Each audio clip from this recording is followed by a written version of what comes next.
एक दफा का जिक्र है। एक घने जंगल के बीचों बीच दरख्तों के दरमियान छुपी हुई एक छोटी सी झोंपड़ी थी, जहां एक बूढ़ी औरत 3 लड़कियों के साथ रहती थी। तीनों लड़कियां निहायत खूबसूरत थीं, लेकिन सबसे छोटी सबसे ज्यादा हुसीन थी। बूढ़ी औरत उन्हें सुबह सवेरे से रात गए तक मुसलसल काम करवाती। वो सोने जैसे धागे को बारीक और नफीस सोत में तब्दील करती थीं। जो ही एक तकला मुकम्मल होता, फौरन दूसरा दे दिया जाता, ताकि उन्हें एक लम्हे का आराम भी नसीब न हो।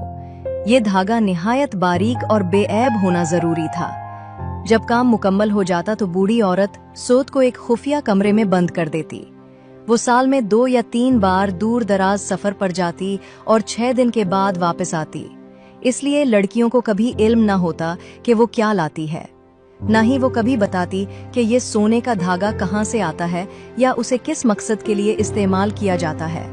जब एक बार फिर बूढ़ी औरत सफर पर जाने लगी तो उसने हर लड़की को 6 दिन का काम दे दिया और हमेशा की तरह सख्ती से तंबीह की, लड़कियों, अपनी नजरें उधर उधर न दौड़ाना और किसी मर्द से हरगिज बात न करना।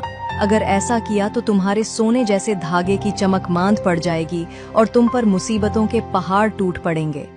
जब बूढ़ी चुड़ैल चली गई तो लड़कियां हंसने लगीं और आपस में कहने लगीं कि भला उनके धागे की चमक कैसे खत्म हो सकती है और वो किसी मर्द से मिलेगी भी कैसे, जबकि वो जंगल के बीच ऐसी तन्हा जगह पर रहती हैं। बूढ़ी औरत के जाने के तीसरे दिन एक नौजवान शहजादा जो शिकार के लिए जंगल में आया हुआ था, अपने साथियों से बिछड़ गया और रास्ता भटक गया। रास्ता ढूंढते ढूंढते वो थक कर एक दरख्त के नीचे लेट गया, अपने घोड़े को चरने के लिए आजाद छोड़ा और खुद नींद की आगोश में चला गया। जब उसकी आंख खुली तो सूरज गुरूब हो चुका था। वो फिर से जंगल से निकलने का रास्ता तलाश करने लगा। कुछ ही देर में उसे एक तंग सा रास्ता नजर आया और वो खुशी खुशी उस पर चल पड़ा।